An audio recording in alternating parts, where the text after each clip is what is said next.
Hi, this is Don Debelak. You've reached the ninth video in the video series called Pumping Up Sales, Motivating Customers to Buy.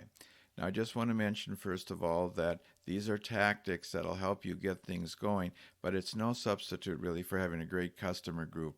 And that great customer group are people who you have a need or desire or willingness to buy your product, that your product is important to them. Somehow this product category means something, and they're going to be motivated to buy that product over the dozens of other products they could buy. And that's what you really want to strive for. And if you have that, then these other tactics aren't necessary, but they will help you still. But you cannot motivate customers to buy with tactics if you're not really fulfilling a need and it's important to them and they're willing to spend money. So just keep that in mind, that the basics that we've been covering in the earlier videos of this series, those are the basics that really position your product to sell. You having a product strategy, fitting your product into the market group to meet an unmet need, that's how you sell products. So don't over rely on tactics. Don't over rely on how you can do little tricks or market maneuvers to get your product out there. Stay with the basics, because that's really how you're going to make money. Now, tactics that work that do help you motivate customers, big events, and big is sort of a relative term. It really depends. It could be something that impacts your end users in your hometown market. Events are very popular and necessary when you're establishing a beachhead and you just have a small market where you can really focus on to have events. But the internet has all kinds of possibilities as far as staging events where you have contests or you have videos or webinars where people can have show how your product is used. There's a lot of possibilities for events. Once you can figure out how to find your customers and you get the customers' names, you can do emails and do different programs and work with Facebook to actually, and Twitter too, to actually get the event publicized to really promote your product. Of course, I just talked about this a little bit earlier. The product is right for them. You need to be distinctive. I mean, when you're looking at a product and you go to somewhere, like to a hardware store or anywhere, and you see all the products and they all look the same, you're not compelled to buy any. So you need your product to stick out, to look different, and to really catch people's eyes. And that's how they might buy it right on the spot. Of course, an emotional response is always better. I mean, we talked a lot about you versus me, advertising and memorable messages, and that's the you messages, the kind of messages that can create a emotional response. And stay away from the me messages. You can also offer promotions or discounts. You can say, well, here's a promotion code. If you use it in the next 3 days, you can get this discount. I know, like when I go to the Minnesota Gopher basketball games, if the team wins, you can buy a pizza for $5 from I think it's Papa John's, and all you have to do is enter a promotion code, but it's only good for 24 hours. That's the kind of promotion that you really have a deadline on, that can motivate people. And you probably see this on the internet all the time now, whereas if you should go to a site and look at it and give their email to get a newsletter or something, then you're getting a message like every 3 days, 3 days left to sign up for half price, things like that. Well, actually, those motivate people to buy who are going to buy anyway. And that's really what you want the sale to get in-house. People have a feeling they're going to buy the product, but they don't. Well, 3 weeks later, they're not going to feel like they want to buy the product anymore. So it pays to try to get them in the best you can. And the reason you see this tactic used so much is it actually does work. Because if people really like the idea and they say, I should get that, and they think they can get a deal, they'll take it. And you really want to keep current with all the trade magazines that you can in your industry. You have every company in industry is trying to get people to buy, and they're all looking at different marketing avenues and different ways of doing that. And so see what's working in the industry, what people are doing and what's working, and consider using it. It doesn't even hurt if you can find out trade magazines for sort of allied industries. For example, if you are a scrapbooker, maybe you want to get a trade magazine for the yarn or crocheting industries, so that you can see what kind of promotions are being run there too, and then you can kind of take those promotions and bring them into your own program. I can't emphasize enough how much trade magazines can help inventors, because they're very anxious to talk about successful tactics that companies in their industry have used. And it's easy to get those trade magazines, easy to see the articles, and you can even do promotional tactics that work, as in a search engine, and you'll get some trade magazine articles. We have about 90 inventor stories on our website, the one-stop site, from articles and stories and posts I've written over the last 15 years. So if you just go to the front page, the home page of the One-Stop Invention Shop, and just put in promotions, you'll get all kinds of articles that'll come up about different promotions that inventors have tried and that have worked. As all those articles are really about people who have been successful. Events, big and small, they attract people to your attention. Webinars and demonstrations really through webinars, through the internet. I mean, a lot of this relies upon you making a real effort in our earlier video on finding customers and getting their names. But if you can work with stores, you can work with retailers, you can work at the trade shows, consumer shows, special clinics or demonstrations at consumer shows that are really targeted at your end use. If you have a gardening product, the gardening shows do events, do demonstrations. They're very effective to actually get it to work. And another thing you can really do that's very effective is, if you have a booth, make sure you have an ongoing demonstration. Don't just sit there with your literature. Demonstrations, or at least videos of demonstrations, are very impressive, and you want to have those as much as possible. Again, your association meetings is another tool you can use. And I've often used community groups. It doesn't even matter if they're retailers or distributors, or just community groups love to have affairs, especially if you have a product that could be used by the general public. And if you can get a community group and have a demonstration, then invite the retailers and also the distributors to come, because they're interested in meeting these end users. It's a great way to kind of cement your relationship, especially in your initial sales period, where you're just trying to establish a sales base. Again, craft days, sponsor days, anything that's relevant, anything that you can do, anything. And then what you can do is you can post it with articles that'll be picked up by local papers possibly, or by trade magazines. You can put it on the Facebook. There's all kinds of social media ways to promote your product. The other thing that's really helpful is, if you sponsor an event or you're doing an event, coordinate it with internet community sites, as I like to call them. But a community site is a site, for, like, if a gardening product, it's the gardening users, it's the Gardening Association of Minnesota, it's something about Hosta Gardeners. There's all these internet groups really interested in stuff. So if you have a product that might be of interest to a special internet group, co-sponsor an event with them. They'd love to get out there and meet, have more people come to their site. So don't, always network to find out who else could benefit from this. How can you coordinate, and how can you kind of combine your efforts to get more energy into your program? Social media.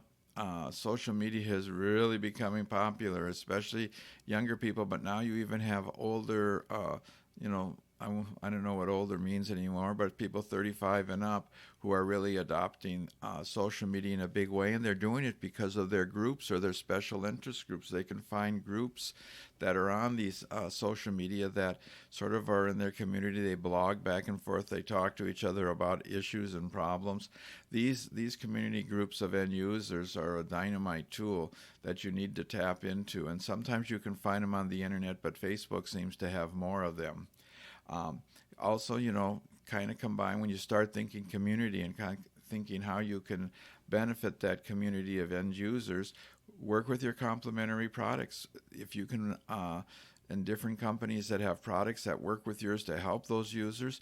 Don't all go onto that site independently. If you all combine and show a more total solution how to use all the products to better, that's really going to only accentuate your success. But and now, when you have a video, don't only just have the video just your product, or again, do your videos with a more community leanings where you actually show what people's problems are, show people solving problems, show how they use your product, but show how they use their other product. So you're really, again, going into you type of community videos. They're just as valuable as a straight product video. I mean, the product videos have their benefit because people sometimes want to see how the product works, but the community video is the one that people will pick up first. And don't forget about Twitter. And also, you have a lot of LinkedIn groups if you have a more professional product, not so much end user products, but if there are LinkedIn groups, for instance, for water treatment, treatment of oily water, or all of these specific applications that engineers work on. And so if you have a product that fits into those categories, be sure to join your relevant LinkedIn. Of course, the product is right for them. We've talked about this really throughout the whole video series because that's really the key to actually succeeding. You know, relatedness. People like to know that you're a company that's not just trying to take their money, but is a company that's really involved in their product, involved and has a passion really for making the lives of this community group better. And that's one reason I like social media. That really helps you relate. But be sure that you are really running your materials so they do have a relatedness or a community focus.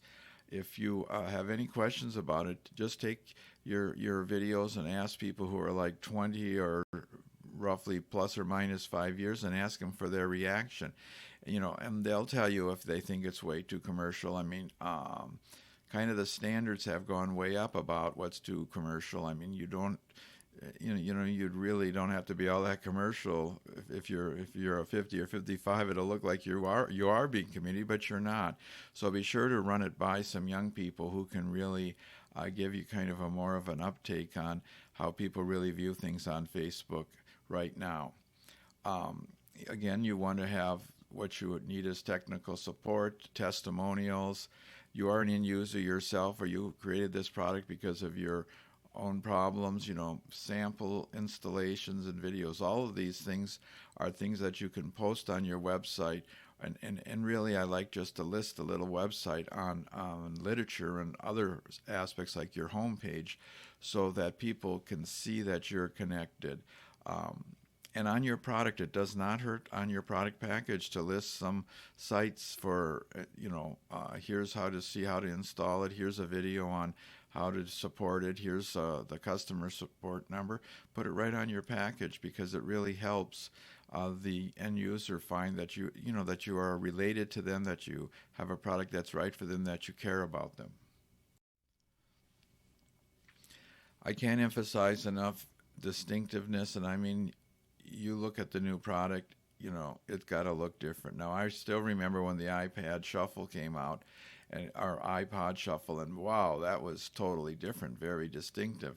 And of course, that took the market by storm. It was also from a big name company, but you can use that same type of strategy. When you are distinctive, you get people's attention, you get people looking at it, and it could be features, could be performance, it could be your support. It could be how you align with the complementary products so that they all work together. I mean, like whenever I'm just as an example of products that are just so not distinctive, it's like printers and scanners, and you're trying to figure out how do they fit in with the other products, and you look at the boxes, they're all the same. They're all about me. They're all about product features. Someday someone's going to come out and really go after what people want. And when that happens, the distribution channel is going to pick up on that product. It's going to take off. But so when they're not distinctive, for you to go out and try to put out a new printer or scanner where you're just looking like the others, you don't have a chance. Even big companies don't have a chance. Crowdfunding is kind of a fun way to make yourself distinctive because you have a really good video. And you should at least take a look at the crowdfunding, reward-based crowdfunding sites as a way to really get your product out in the marketplace and buy right away, because their crowdfunding also has sort of it doesn't really force you to put in your money for that rewards base, but it seems to there seems to be sort of pressure, just a peer pressure, or just the way the situation is, that you don't want to miss out. So you better get in crowdfunding before it closes. Now, you need to really create an emotional response. And I'm going to talk about a little bit how to do that. And that means that if you want people to buy, they're going to buy right away because of an emotional response, much more before they're going to buy for features and benefits or even solutions. It is by far the biggest driver to sales. So let's take a look at the garlic twist. This is a product I worked on that's really pretty successful. It's sold in most kitchenware stores now. It's just a different and better way and a neater product than the garlic press. Now, what really is going to sell? Um, People complimenting the chef, better tasting dishes, gets out more flavor, more predictable. That's what complimenting the chef, their dishes turning out better. That's an emotional response. For who want the modern kitchen, the most modern kitchen, the latest gadget, much lower emotional response. And then if you just talk product features and benefits, then there's virtually no emotional response. So consider how you're promoting your product, because that emotional response is what really gets people to buy much sooner than anything doing with features and benefits. Here's another kind of example, Ultra Pearls. Now this is a silica-based kitty litter. And so it's 4 pounds of this kitty litter equals 28 pounds of normal kitty litter, so you can use much less kitty litter. So not the most glamorous products, but you still can create a emotional response. Like you could have a picture of 4 pounds of Ultra Pure and 28 pounds of kitty litter and have a tagline, which would you carry? Or you can have a picture of a kitty litter scoop with a small amount of litter on it, and the comment, that's it. Now, I don't know how much of you know about kitty litter, but scooping it out can be kind of a pain, and there's can be quite a bit. So minimizing that really is a great feature, because the Ultra Pures absorb the material, whereas kitty litter kind of clumps up. So there's just more kitty litter to get rid of. So anyway, the point is, look at your product, see how you make it an emotional response instead of strictly a product feature benefit. And deadlines, we talked a little bit about this, and you see this all the time on internet. Deadlines, you see it on coupons that are on back of tickets to sporting events, and also tickets that are on the back of even if you event, a concert event or some other venue, what you see is a coupon on the back, good for 2 days after the performance. It's a deadline. It's very effective. And people will also, another thing people will do, and you might consider doing this with complementary products, to trade with them for a discount. So say someone buys something on your internet page, or somehow gets a hold of your product, and they get a coupon that if they buy product X, which is a complimentary product, they'll get a 15% discount if they buy it in 3 days. And then that company can return the favor to you, and when they sell a product, they'll put your coupon on the back, good for so many days. So it's really good. It's sort of a cross promotion. People also have contests, buy something by this date and you get involved in a contest, or you purchase so much by such and such date, you get a contest. Sampling is sort of where you can get a sample, or you can see a product, and then you have with that sampling program a discount if they should buy it right there on the spot. So if you buy it today, 25% off. Same thing with watching videos. The premium tie-ins, it's really advantageous if a company likes your product, or a retailer, to have a premium tie-in. This would be like if you made a purchase from Williams-Sonoma for $100, you'd get a coupon that you could get a garlic twist for 25% off if they buy it, within 8 days. If you go to CVS, uh, and you ever see your cash register receipts, they're really big on premium tie-ins. You make a purchase, and then you get coupons worth so much percent off if you buy within a certain time frame. And you also need distribution and sales force promotions. And again, that's usually a contest of some sort, that if by such and such a date, if they can get this kind of level of sales, then they'll get some benefit. Now, again, the trade magazines, and I don't, I kind of recommend that you read all kinds of trade magazines for similar type of industries. And so, for instance, if you have, as I mentioned before, scrapbooking stores, then you might have yarn stores. There's crossover from these products, and if you go to some of the end user trade shows, you can see some of the different industries there. But you're just looking for what promotions other companies are running, learning about companies with complementary lines. That you could actually run cross promotions from. Trade magazines really help you do that. You can see what distribution is doing, what kind of deals they're signing with other companies, what they're doing to really get their promotions out. So you need to really understand what's going on in the industry. Of course, you want to learn about the shows and industry events. And you can really pick up key contact names from articles. So in other words, when you're reading an article, they'll usually quote several people in the article who are kind of key to the industry, and you have their names. These are people that you could email or call later on and talk about maybe making a deal with them. Also, there's always some marketing firms that are concentrating on your industry. Now, these marketing firms are the kind of firms often you'll use to do a license within the industry, or that'll have contacts that can help you do a joint venture. So they're way too expensive usually to use for a marketing program for a small company, but often they can be quite useful in a licensing because they know all the key contacts and they can really do things for you. And then you want to keep track of the social media sites and tactics by other companies in the marketplace. So keep track of all of these things, and it will really help you. Now, one other tactic I should mention to you, kind of current with Trade Magazine, is Google Alerts. Now, one of the great things about Google is if you put in a search term, like just say promotions for kitchen industry, okay, and you hit news, so you don't want the web, you want only news. And then if you go to the bottom of your 10 things, they'll say create an alert.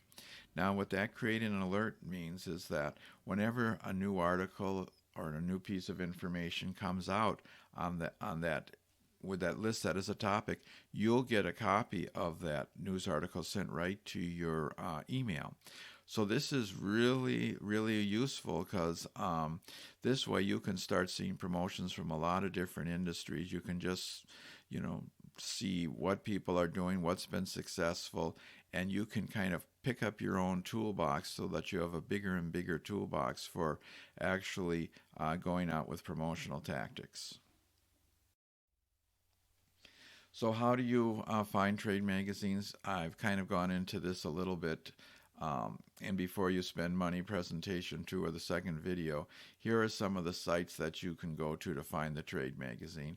But also you can just do a regular Google search, such as bicycle trade magazine, and you'll get the names of the magazines that come up.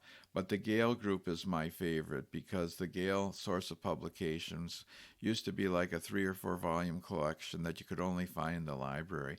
So they really do a great job of listing all the magazines. And don't be afraid of taking magazines that aren't the premier, as long as they're being read. One of the things you'll have to watch out for, magazines have been hard hit indeed by the internet, and a lot of them have gone out of business. So be sure to check and make sure the trade magazine is still in business before you go when you go to their site and start getting their information.